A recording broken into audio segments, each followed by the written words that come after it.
தேவனுடைய பிள்ளைகளே, கர்த்தராகிய இயேசுவின் நாமத்தில் உங்களை வாழ்த்துகிறேன். ஆண்டவர் ஆசீர்வதிக்கிற ஒரு அருமையான நாள். பாடலை பாடி தேவாதி தேவனை எல்லாரும் சேர்ந்து துதிப்போம்.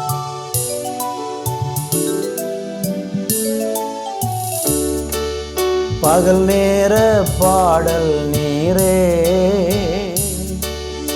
இரவெல்லாம் கனவு நீரே, மேலான சந்தோஷம் நீரே, நாளெல்லாம் உம்மை பாடுவே. மேலான சந்தோஷம் நீரே, நாளெல்லாம் உம்மை பாடுவே.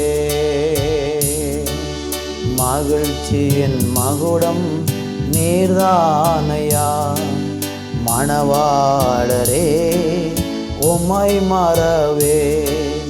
மகிழ்ச்சியின் மகுடம் நீர்தானையா, மணவாளரே உம்மை மறவே.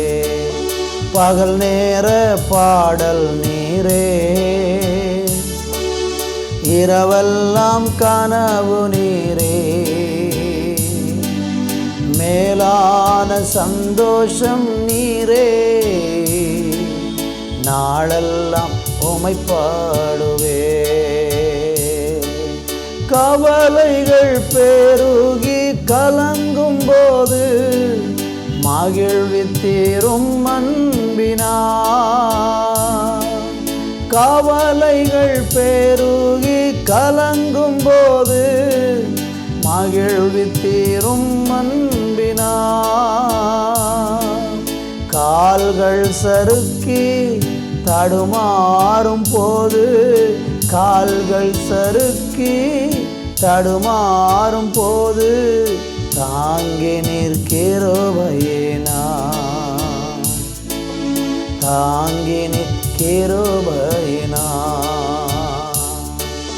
மகிழ்ச்சியின் மகுடம் நீர்தானையா, மணவாளரே உம்மை மறவே. மகிழ்ச்சியின் மகுடம் நீர்தானையா, மணவாளரே உம்மை மறவேன். பகல் நேர பாடல் நீரே, இரவெல்லாம் கனவு நீரே, மேலான சந்தோஷம் நீரே, நாளெல்லாம் உம்மை பாடுவே.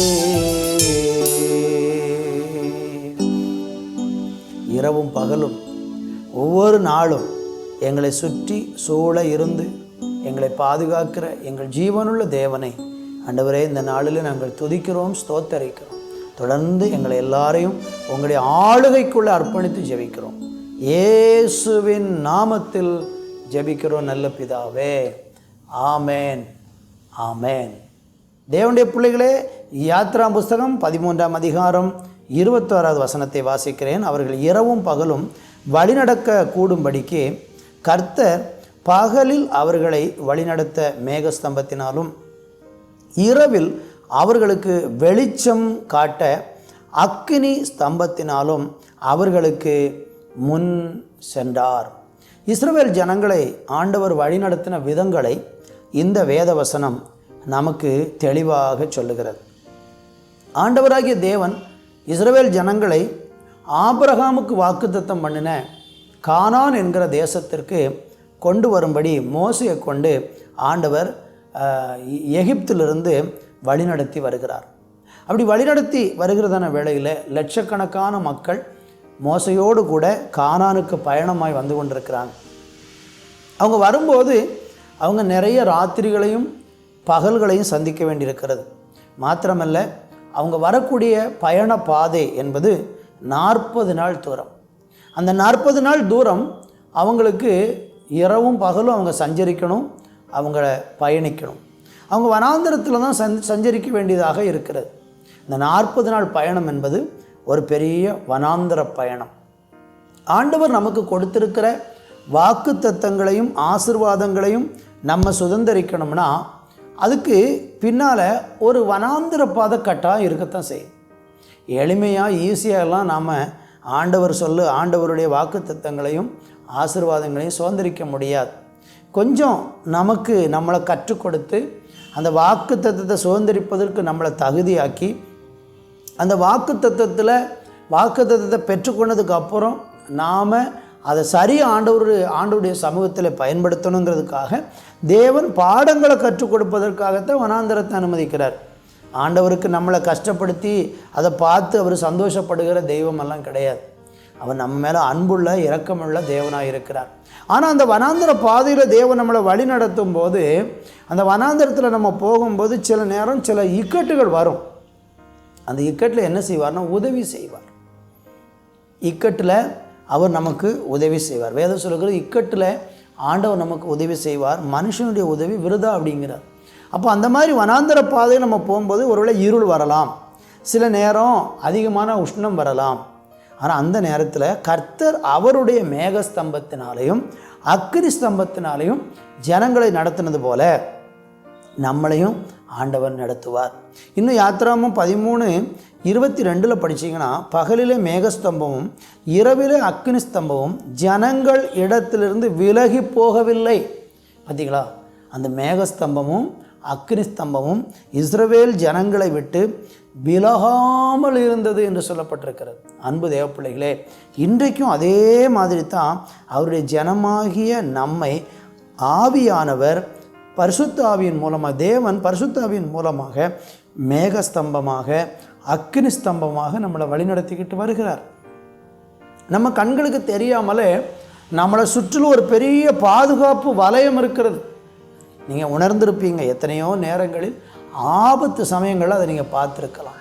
கொடிய விபத்து நேரங்கள், பயங்கரமான பிரச்சனையின் நேரங்கள், அந்த சமயங்களில் எல்லாம் நாம் மேகஸ்தம்பத்தினாலும் அக்கினி ஸ்தம்பத்தினாலும் இஸ்ரவேல் ஜனங்கள் எப்படி வழி நடத்தப்பட்டார்களோ அதே மாதிரி ஆண்டவர் மேகஸ்தம்பத்தினாலும் அக்கினி ஸ்தம்பத்தினாலும் நம்மளை அழகாக வழி நடத்தி இருக்கிறார். கர்த்தருக்கு மகிமை உண்டாகட்டும். அதனால நீங்கள் இந்த நாளில் சோர்ந்து போகாதீங்க. ஏன் ஆண்டவர் அவங்கள மேகஸ்தம்பத்தில் நடத்தினார்? ஒரு வசனத்தை வாசிக்கிறேன். நெகேமியாவின் புஸ்தகம் 9:19. நீர் உம்முடைய மிகுந்த மனவுருக்கத்தின்படியே அவர்களை வனாந்திரத்திலே கைவிடவில்லை.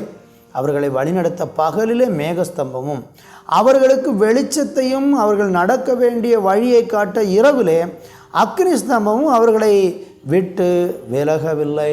பார்த்தீங்களா, அப்போ ராத்திரியும் அவங்க பயணிக்க வேண்டியிருந்தது. ராத்திரி பயணம் அவங்களுக்கு ரொம்ப நல்ல ஒரு பயணம். ஏன்னா முன்னால் ஆண்டவர் அவங்களுக்கு வெளிச்சத்தை வழிகாட்டுறதுக்கு, வழி நடத்துறதுக்காகத்தான் வெளிச்சத்தை கொடுத்துருக்கிறார். ஆண்டவர் நம்மளை இருளில் நம்ம நடந்தாலும் வெளிச்சங்காட்டி நம்மளை நடத்துவார். சோர்ந்து போயிடாதீங்க, நம்பிக்கையில் உறுதியாக இருங்க.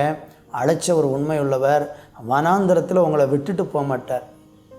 ஆனால் இஸ்ரவேல் ஜனங்களில் ஒரு கூட்டம் வனாந்திரத்தில் முறுமுறுத்தே அழிஞ்சு போயிட்டாங்க. நாங்கள் சாக போகிறோம் அப்படி இப்படின்னு தேவையில்லாமல் பேசி கடைசியில் வனாந்திரத்தெல்லாம் செத்து விழுந்தாங்க. நம்ம முறுமுறுத்து ஆசீர்வாதத்தை இழந்து போயிடக்கூடாது. அழகாக நடத்துவார், கடைசி வரையும் நடத்துவார், கூட இருந்து நடத்துவார். நல்ல தகப்பனே, இந்த நாட்களில் மேகஸ்தம்பத்தினாலும் அக்கினி ஸ்தம்பத்தினாலும் எங்களை அருமையாய் வழி நடத்துகிற உம்முடைய நல்ல கிருபைக்காக நன்றி. ஒவ்வொருவரையும் அப்படியே நடத்தும். இயேசுவின் நாமத்தில் பிதாவே, ஆமேன், ஆமேன்.